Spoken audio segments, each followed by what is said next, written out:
પાણીની વાત કરે છે તો શું તમારે કોઈ પણ વ્યક્તિને જેલમાં નાખી દેવાનો? આવું વિચારવાનું?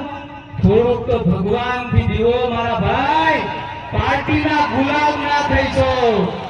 આજે એક સીધો સાદો વ્યક્તિ, કોઈ પાર્ટીનો વ્યક્તિ નતો, અને આજે મને પાર્ટીમાં જવા માટે મજબૂર કરી નાખ્યો। અને ચૈતરભાઈ વસાવાને 2023 ની અંદર જે પાઘડી મેં પહેરાવી હતી ત્યાંથી ચૈતરભાઈ વસાવાની વિચારધારે જોઈન્ટ હતો, પણ આજે આ મંચ ઉપરથી આજે વિધિવત હું આમ આદમી પાર્ટીમાં જોઈન્ટ થયો છું। આજે મારા કવાટના વિસ્તારની વાત કરીએ તો રસ્તાઓની વાત કરીએ, પાણીની વાત કરીએ, ત્યારે ભાજપના નેતાઓને તે લડાઈ છે, પેટમાં તે લડાઈ છે દોસ્તો।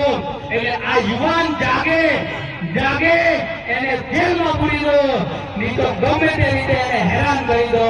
આપણા આંબા ડુંગરના જે સરપંચ છે એમને પણ એમની નોકરી છોડવા માટે મજબૂર કરી દીધા। એટલે આજે રાઠવા આદિવાસી બોલતો ના થાય એના તમામ પ્રયત્નો આ લોકો કરી રહ્યા છે દોસ્તો।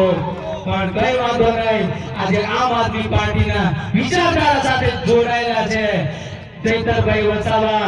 ડેડિયાપાડાની અંદર ચૈતરભાઈ વસાવાવાળી કરી, ગોપાલભાઈ ઇટાલિયાએ વિસાવદરવાળી કરી, આપણે કવાંટવાળી કરવાની છે કે નહીં? પાક્કો। એટલે આ મંચસ્થ મહાનુભાવો આવેલા છે, એમની સાથે કામ કરીને કવાંટનું પરિવર્તન લાવવાનું છે દોસ્તો। વધારે ના કહેતા, કારણ કે બોલવાની પાબંદી બી મારી પર મૂકી દીધેલી છે। અહીંયા ઘણા બધા લોકો અહીંયા ચાપતી નજર લઈને બેઠા છે, પણ દોસ્તો ગભરાવાની જરૂર નથી।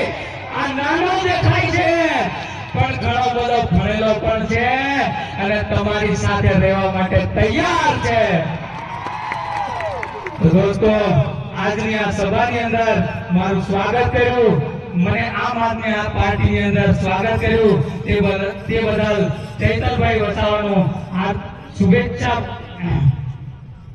શુભેચ્છા પાઠવું છું, અને હું દિલથી આભારી છું કે જેઓએ આમ આદમી પાર્ટીની અંદર મને લીધો, અને આવતા સમયની અંદર આમ આદમી પાર્ટીની વિચારધારા સાથે કામ કરીશ।